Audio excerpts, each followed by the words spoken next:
Alrighty, 7th graders. Today is day 7 of our TinkerCAD project. Hopefully along the way you've learned a lot about how to use this program and design things using this 3D modeling software. And your teachers are going to get some of these things printed out to you and sent to you. So hopefully you've had a good time kind of learning this program. Today is the final day, so today we're going to work on answering our evaluating questions. We're going to work on making sure that our essential questions are complete as well. And then once our whole design notebook is done, we want to make sure that we get our notebooks submitted. Our essential question that we're focusing on today is, how can failure lead to success? I know as I have been learning this TinkerCAD program right along with you, I have experienced a lot of failure. Things don't work the way I want them to. I don't know how to do something, and so it seemed just like things are messing up. But I feel like as I've gone through this now with you that I am rather successful with this TinkerCAD program. And so hopefully you've kind of felt the same way, but the question is, how can failure lead to success? How can we take what we don't know and take those times when we kind of struggle through things and actually then feel successful? So keep that question in the back of your mind. You will need to answer that question today. If you haven't yet opened up your design notebook, go ahead and pause the video right now and get your design notebook opened up. Now that I have my design notebook opened up, you can see on our roadmap here that we are on day number 7. So we're going to answer conclusion questions and essential questions, and we are going to complete our design notebook and submit it. I will put up a checklist at the end of this video where you can pause the video and just kind of have that in front of you so that you can run through your design notebook and make sure everything that you need is in this document. All right, so the majority of our work today is going to be in the evaluating section of this notebook. All right, so let's make sure that we've got these questions answered. These are questions that we've focused on through this project so far. So what's a benefit of using 3D modeling software to create designs? What is the purpose of tutorial lessons? You've gone through a lot of tutorials on how to use TinkerCAD. Third question, what are some tools in TinkerCAD that help me create my designs? And then today's question right here, how can failure lead to success? Make sure you answer that question. All right, let's scroll all the way down and find the start of day number 7, the green start sign, the go sign for day number 7.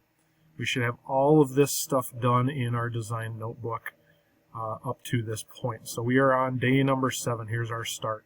So today we're going to draw some conclusions. You are going to write answers to the following conclusion questions, and you're going to explain your responses in as much detail as you can.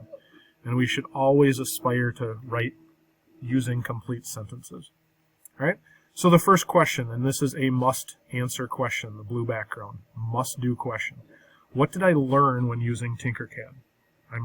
If you're like me, I learned a lot by using TinkerCAD. Think of 1 or 2 things that you learned using TinkerCAD. What was the biggest challenge working with this program with TinkerCAD? Again, I talked about this a little bit ago. I had a lot of failures, didn't know how to do things, but what were some of those challenges that you maybe faced? Question number 3, also a blue must-do question. What is one example of success that I experienced when doing my 3D designs?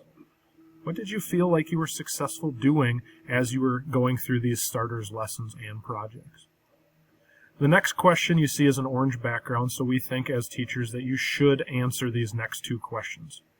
First of all, why was it important to go through the starters and lessons when first using and learning TinkerCAD? And the second should answer question, if I had the necessary TinkerCAD skills and could make anything, so if I could 3D design anything, what would I create, and why would I create that item? Okay, I'm interested to hear that from you. What would you create if you could do anything on 3D printing if you had all of the skills needed for that? And then our last conclusion question here is an aspire to do question. Notice the pink background again. How can computational thinking be applied when developing an engineering solution? Now this is a little bit difficult of a question, so you might need to, I'm not sure necessarily what computational thinking is, so I've got a link right here that can help you explore what computational thinking is. If you just click on that link, it will take you to a site where hopefully you can kind of get a better understanding of what computational thinking is, and that will help you answer that question if you aspire to do this question. All right, then that's the end of day number 7, other than making sure that your summaries are done, and these you should have been doing every day. So the day number 7 summary. So let's go back here quickly to our checklist. All right, so here you can see our design notebook checklist for this project. This would be a great time to just pause this video and just kind of read through this and make sure that you have all of this stuff done in your design notebook. So get those design notebooks finished. If you have questions, reach out to your teachers and ask. Otherwise, I'm excited to see what you guys created in TinkerCAD, looking at your screenshots that you had for all of the different things that you were able to create. So hopefully you've had an enjoyable time and you've learned a lot from this lesson. Get this stuff done, get it submitted, and we'll be moving on next time. Have a wonderful, wonderful rest of your day. Get this stuff done.